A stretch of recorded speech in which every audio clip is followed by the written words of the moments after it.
Good morning on this Thursday, right before the Canada Day long weekend 2023, up here at the Shuswap Community Teaching Garden. And it's been a little while since we've done a tour, so let's go through the garden as it is with what's growing, what's happening, and if you wanted to come up to lend a hand, all the different things that can always be done. So we started with lettuce here. This is the first time I've personally ever grown head lettuce or even romaine lettuce, and this year has been really successful. So we still continue to pick the outer leaves as much as possible, just so that we don't have empty spaces. But we do have some beautiful heads of lettuce here, which has been really nice to take down to the food bank.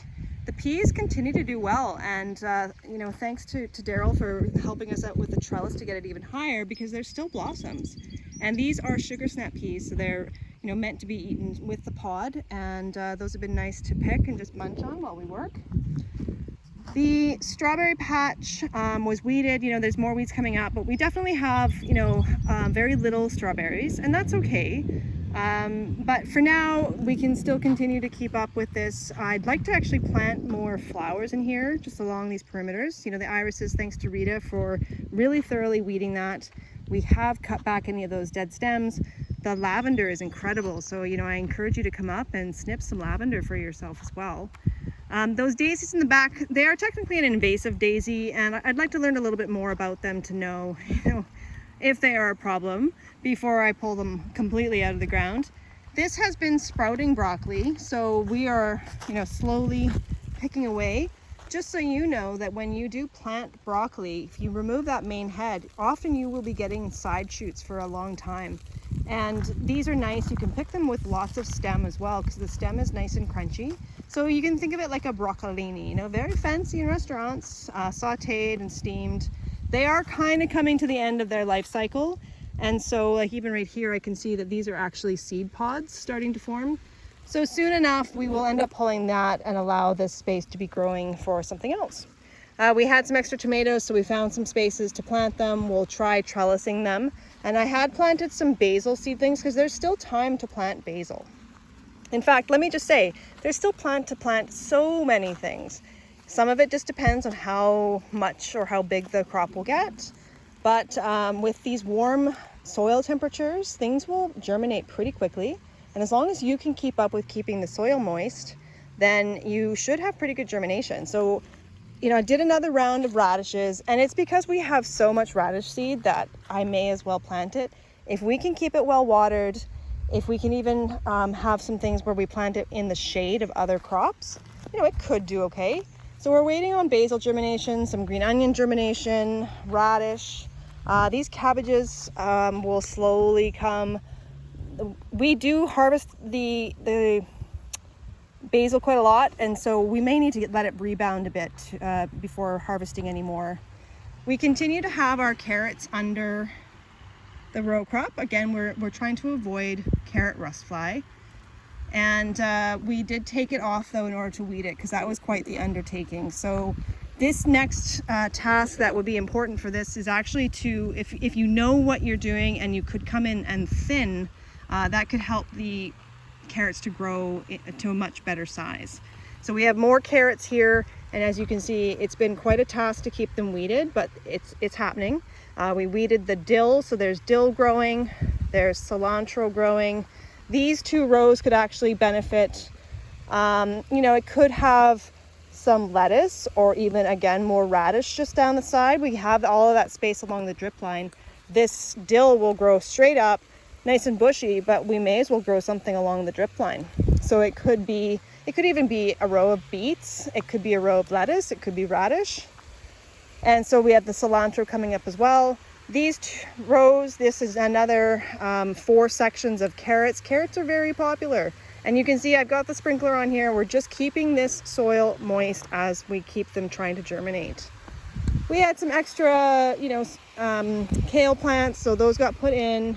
Yes, we are allowing some of the sunflowers to grow in place in certain areas. The zucchinis are producing zucchini, and we have a lot. And the reason that we did choose to grow this many zucchini, knowing how abundant they can be, is it allows us to actually harvest a lot of small zucchini, which is nice for eating, because the big ones are a lot of moisture, a lot of seeds, and this is that kind of thing where you can you know, saute it or just put it on a grill, and it's really lovely to have that nice firm texture. So we do have more cucumbers we planted. We're gonna hope to see them bounce back a bit, but you know, they needed a home and we put them in the ground.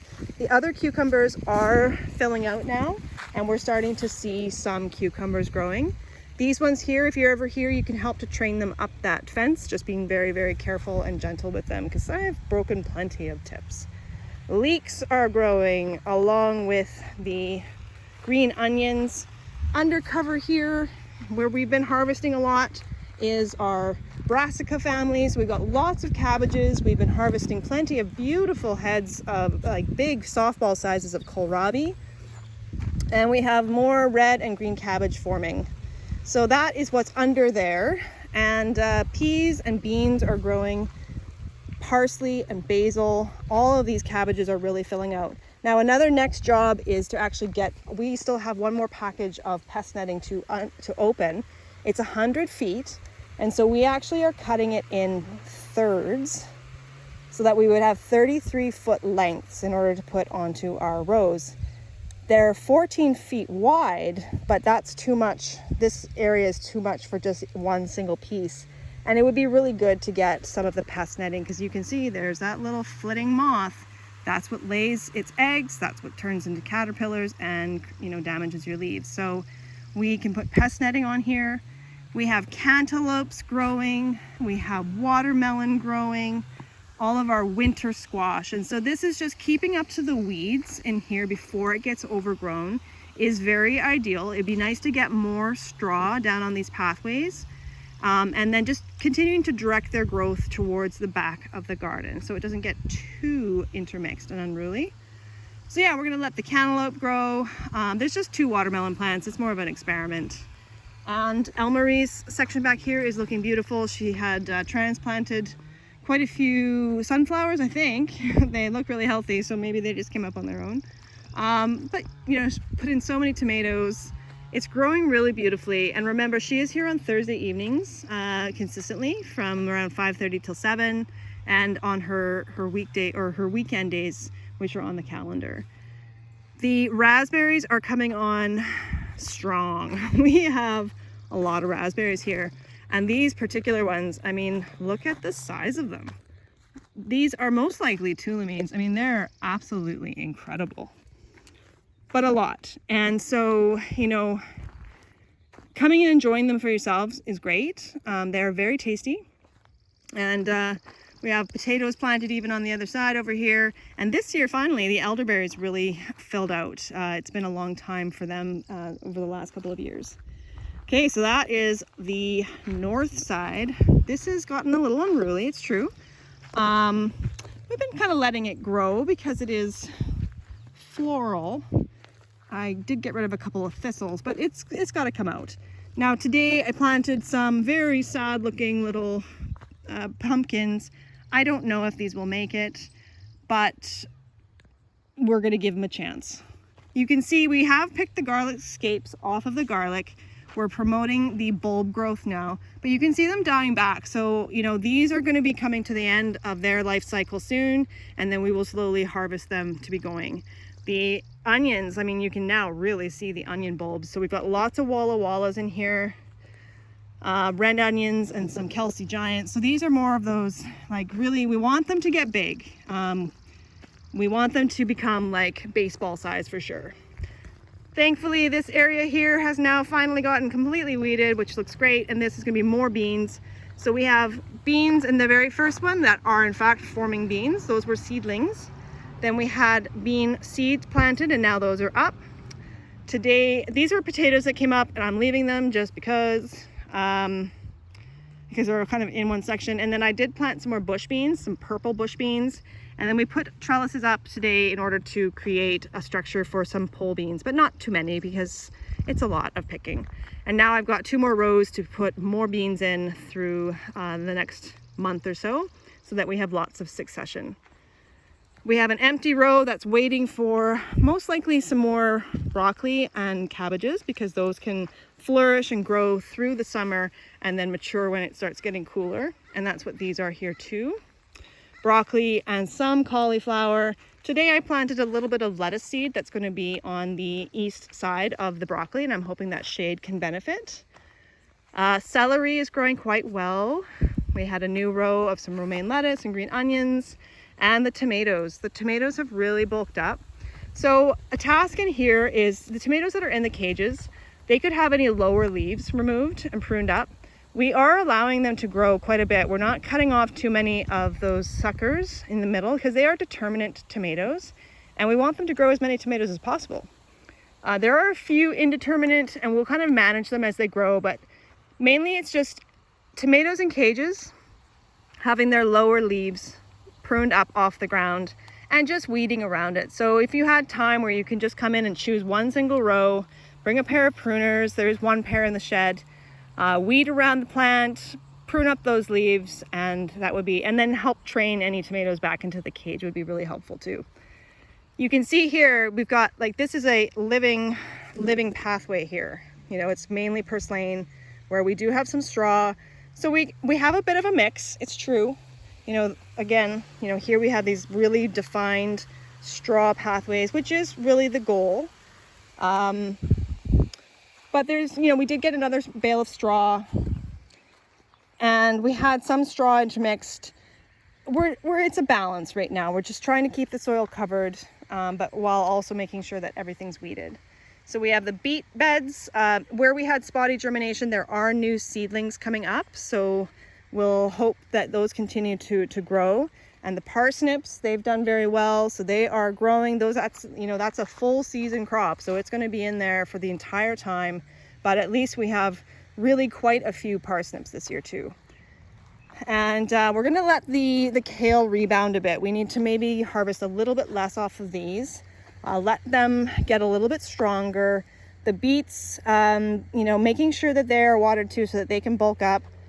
These are turnips. They're kind of a hit or miss crop for this time of year. This is really challenging for things like radishes and turnips. They want to go to seed when it's this hot.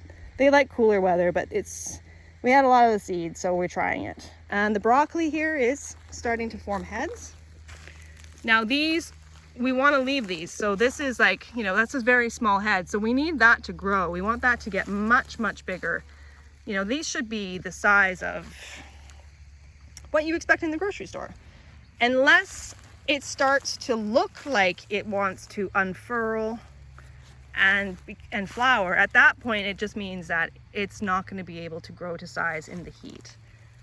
Lots of the kale is going to seed now. A lot of this was overwintered, so it's actually just attracting a lot of aphids, so I think it's probably got to go. We can maybe glean some of the leaves. The Swiss chard has really started to take off, which is nice. And then on the opposite side, again, we did some radishes. I've got some lettuce growing in there. So we're just trying to really make sure that we fill in as many rows as we can, grow as much food as possible. And we have seeds in the shed. So if you do not see something labeled, you can always check in and see, or plant something that would be a good choice for that row. So the garden looks great. It is growing. Thank you to the volunteers who have been able to come. Remember, Harvest Tuesdays, and check the calendar for which Saturday and Sunday. No work be this weekend for the long weekend. And we will be resuming next week with Elmarie on the Saturday. So we hope you are well. We hope that you are doing okay in the heat. Keep growing. If you can, grow a little extra to share with the community, and you can always take it down to Second Harvest or the Salvation Army. Happy growing, happy Canada Day.